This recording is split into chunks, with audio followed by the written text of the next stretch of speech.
Hi, I'm Rob from HopZine.com. Thanks for joining me for another video beer review. This time we're looking at one of my all-time favourite beers. I mean, it's something I come back to time and time again when I can find it.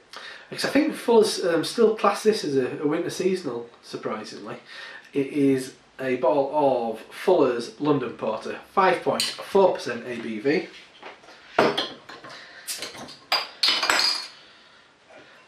As traditional a porter you're going to get. Got me meantime sniffed it. It's not a Fuller's glass, but you know what I mean. They produce a very similar glass, so a good option.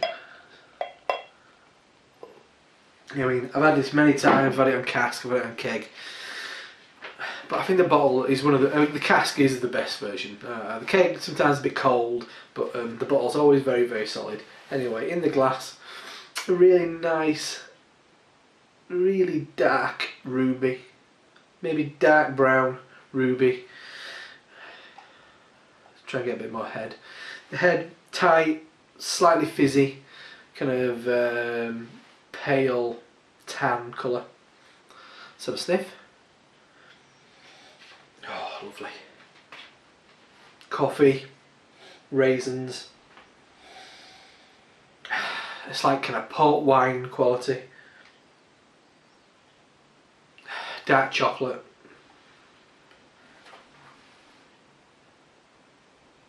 Yeah, loads of kind of dried fruit in there.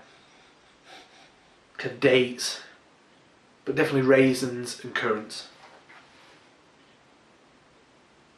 Slight kind of smoky ash quality at the back end. But a really nice, juicy, robust porter. Anyway, let's have a taste. Cheers.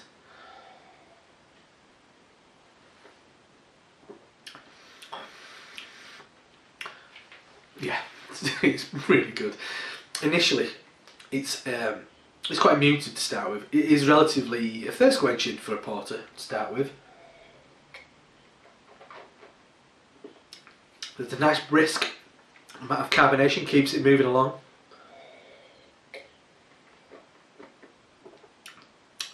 First flavours I'm getting are a slight curl edge, but with lots of dried fruit.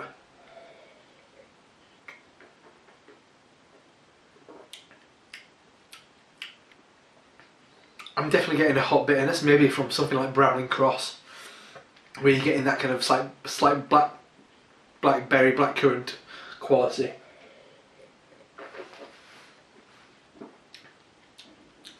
Nice, relatively full mouthfeel, especially for a beer which is only 5.4%.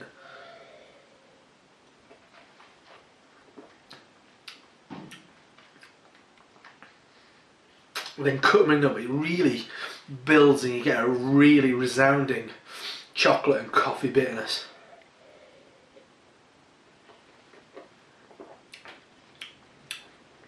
I'm definitely getting, yeah, I think it's a combination of the carbonation and the bitterness. Makes me think there's a decent amount of hop quality in there as well.